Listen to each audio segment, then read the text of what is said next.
Welcome to Tenor Tech, where I solve the problems you didn't even know you had. You begin by confirming the mobile browser supports extensions, because not every app does. Once confirmed, open the browser settings.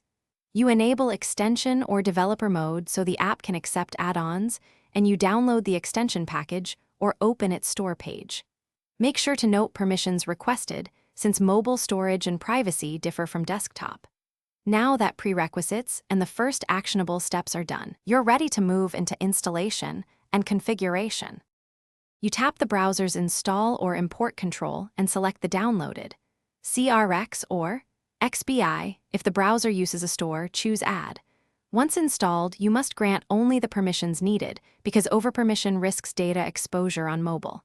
Then open the extension settings to configure sync, shortcuts, and site-specific rules. This tailors behavior to limited mobile memory and battery. Once done, test on one site to confirm it acts as expected before broad use.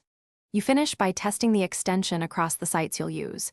If it behaves oddly, clear cache and reload the page, because cached resources can block changes.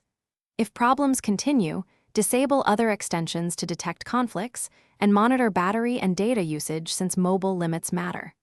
Finally, update or reinstall the extension and restore your settings from backup if needed.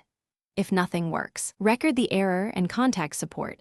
This fastest path often resolves device-specific quirks. Thanks for watching. Subscribe to keep your life in tune.